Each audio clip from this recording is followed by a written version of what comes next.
जय श्री कृष्णा। मैं हूं पंडित सुनील भारद्वाज। बात करेंगे 2023 में तुला राशि वालों के लिए गोचर की स्थिति क्या बन रही है, क्या करें और क्या ना करें, कौन से उपाय करने से उनके जीवन में खुशहाली रहेगी और पूरे वर्ष 2023 में तुला राशि वालों के लिए कैसा रहने वाला है, क्या काम बनेंगे, क्या काम बिगड़ेंगे और बिगड़ेंगे तो क्या करें, और उसके लिए बताएंगे महा उपाय करने से आपके कोई भी किसी तरीके के कष्ट परेशानी हो, किसी तरीके का भी आपको कोई विघ्न बाधा चल रही हो, उससे मिलेगी मुक्ति। तो सबसे पहले शुरू कर लेते हैं कि जनवरी मास से लेकर दिसंबर तक गोचर की आपकी स्थिति आपके लिए कितनी अनुकूल है, ये समझते हैं। बात कर लेते हैं जनवरी मास की। तो विघ्न बाधाओं के बावजूद भी आपके बहुत सारे काम बनेंगे। इसका तात्पर्य बिल्कुल स्पष्ट है कि कुछ योग आपके पास ऐसे हैं जिनसे आपको शुरुआत में ही, जनवरी में ही मकर संक्रांति तक थोड़ी सी खिंचाव रहेगा, थोड़ा टेंशन रहेगी, एंजाइटी रहेगी, थोड़ा सा अपनी सेहत को लेकर भी थोड़ी चिंता बनी रहेगी। 14 तारीख के बाद आपकी स्थिति आपके अनुकूल होती नज़र आएगी। बहुत सारे आपके रुके हुए काम पूर्ण होने लगेंगे, यहाँ तक कि आपको देखेंगे आपकी सेहत में भी सुधार होने लगा। फरवरी की बात कर लेते हैं। तो फरवरी माह में एक स्थिति आपके पास बहुत अच्छी आ रही है कि आपके पास अचानक कोई खुशी आ सकती है, अचानक कोई लाभ मिल सकता है, कोई उन्नति आपको देखने को मिल सकती है। ऐसा भी देखने को मिल सकता है कि कोई पार्टनरशिप हो जाए, कोई नया बिजनेस प्रारंभ कर लें। फरवरी मास में आपको कहीं से कुछ रुका हुआ जो धन आए तो उससे कोई सैर सपाटे के लिए भी चले जाएं।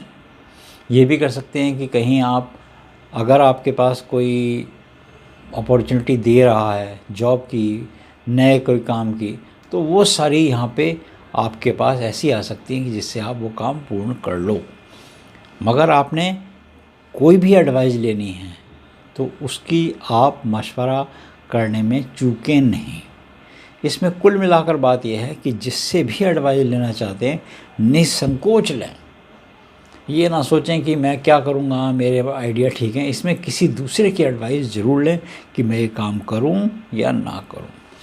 मार्च की बात कर लेते हैं। तो 11 मार्च तक गुरु और शुक्र का योग, ये आपके पास एक अचानक ऐसा योग है कि जिसमें जो परेशानी आपकी अगर किसी तरीके की है भी, मान लो धन की है, बच्चों को लेकर है, परिवार को लेकर है, कुटुंब को लेकर है, वाहन को लेकर है, या किसी तरीके के रोग को लेकर है, तो वो कुछ समय बाद आपकी ठीक होती नज़र आएगी। 15 तारीख के बाद थोड़ा सी आपकी बेहतर स्थिति मार्च में नज़र आएगी। एक और अच्छी खबर भी आपको मिल सकती है। अचानक आपके पास कोई पुराना मित्र मिल सकता है, कोई पुराना सहपाठी मिल सकता है, कोई ऐसा व्यक्ति मिल सकता है जो आपके लिए मदद के लिए आगे आए, यानी कि वो आपको कुछ ना कुछ सपोर्ट करे।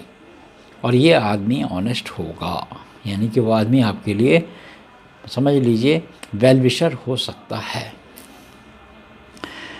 बात कर लेते हैं अप्रैल के मास की। तो अप्रैल में शुक्र अष्टमस्थ होने से यहाँ पर थोड़ी सी आपको खान पीन के मामले में एहतियात रखना होगा। बहुत ज़्यादा सैर सपाटे नहीं करने होंगे, किसी दूसरे की बातों में नहीं आना होगा। थोड़ा आपको हेल्थ के लिए अपने ये ध्यान देना होगा, विरोध आहार खाने से बचें आप। बहुत ज़्यादा ऐसा भोजन ना करें जो रखा हुआ भोजन हो।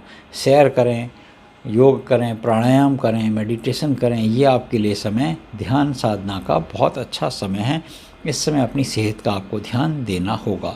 अपना वाहन किसी दूसरे को ना दें, दूसरे का वाहन बहुत तेज़ी ना चलाएं, वाहन चलाते हुए सावधानी बरतें। इन चीज़ों की आपको आवश्यकता है कि आपने ध्यान देना होगा।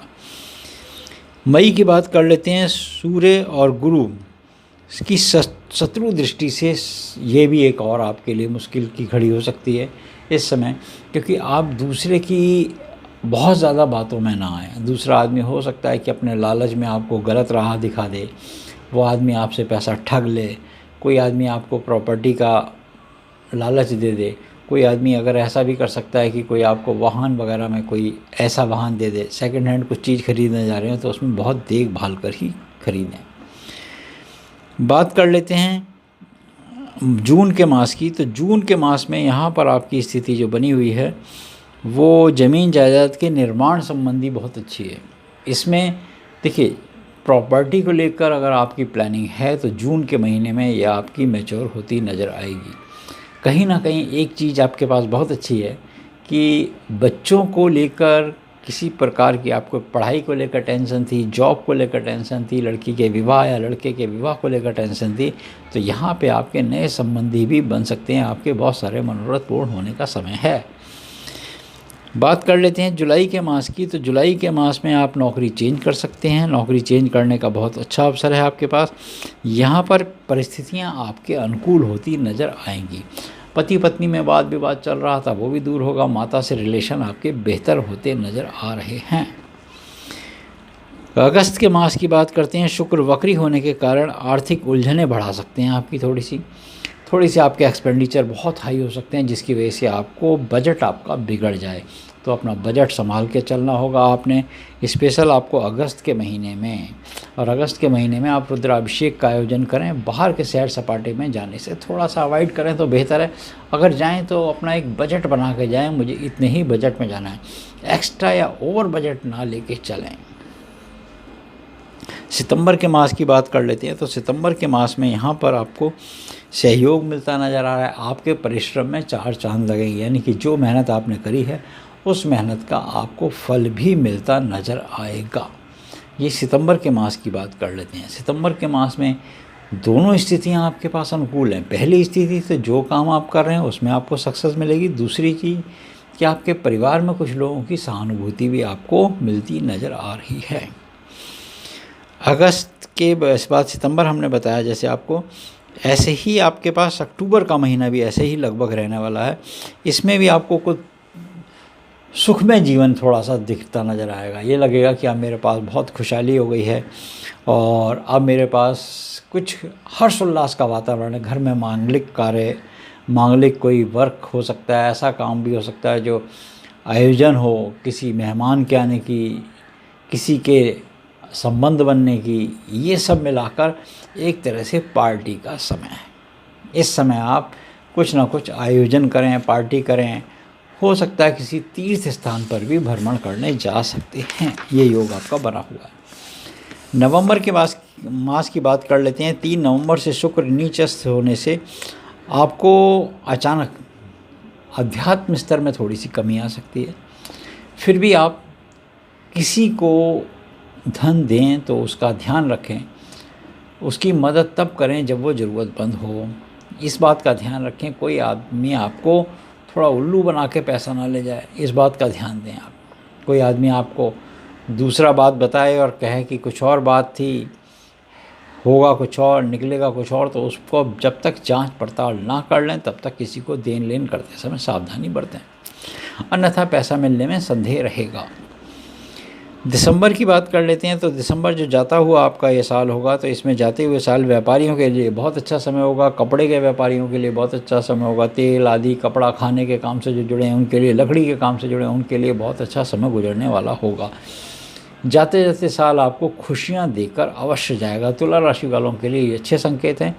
जब साल का एंड हो रहा होगा तो उस समय आपके घर में भी अच्छे मांगलिक कार्यों की आयोजन की तैयारी चल रही होगी, यानी कि कोई शादी ब्याह में जाने की भी प्लानिंग आपकी चल रही होगी। नवीन वस्त्र या नवीन पोशाक खरीदने के भी योग आपके बने हुए हैं। तो हमने जाना ये पूरे वर्ष का गोचर की स्थिति क्या थी। अब बात कर लेते हैं कि अगर आपको अपनी सिर्फ राशि पता हो, डेट ऑफ बर्थ नहीं पता हो, या जन्म पत्रिका से आपकी तुला राशि ना बन रही हो, आपको पता ही ना हो, नाम से बनती हो, तो क्या करें। इसका महा उपाय है, और वो महा उपाय ये करना है आपने, कम से कम 7 शुक्रवार, पुरुष हैं तो किसी महिला को, महिला हैं तो किसी पुरुष को, तिल के चाशनी वाले यानी कि गजक, रेवड़ी, ये भेंट दीजिए कंबल के साथ, ऊनी वस्त्रों के साथ भेंट दे दीजिए, और सर्दियों में ही दे दीजिए।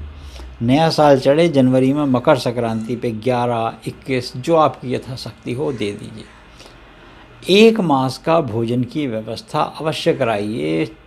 पूर्णमासी को। स्त्री हैं तो पुरुष और पुरुष हैं तो स्त्री को पुजारी जी को या पंडिताइन को ले जाकर भेंट दे दीजिए। देखेंगे कि आपकी कुंडली में किसी भी तरीके का ऐसा शुक्र जनित कोई भी रोग या दोष हो तो वो तुरंत ठीक होगा, यानी रिलेशनशिप बहुत बेटर होंगे। पति पत्नी के रिलेशन 7th हाउस की बात कर लेते हैं तो वो बहुत अच्छे हो जाएंगे।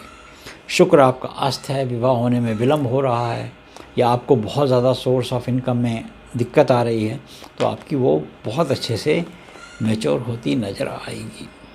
ये वीडियो आपको कैसा लगा कमेंट सेक्शन में जाकर अवश्य लिखिएगा। अगर आप भी अपनी कुंडली दिखाना चाहते हैं तो चैनल को सब्सक्राइब करें और अपनी डिटेल हमारे पास भेज दें। जय श्री कृष्ण।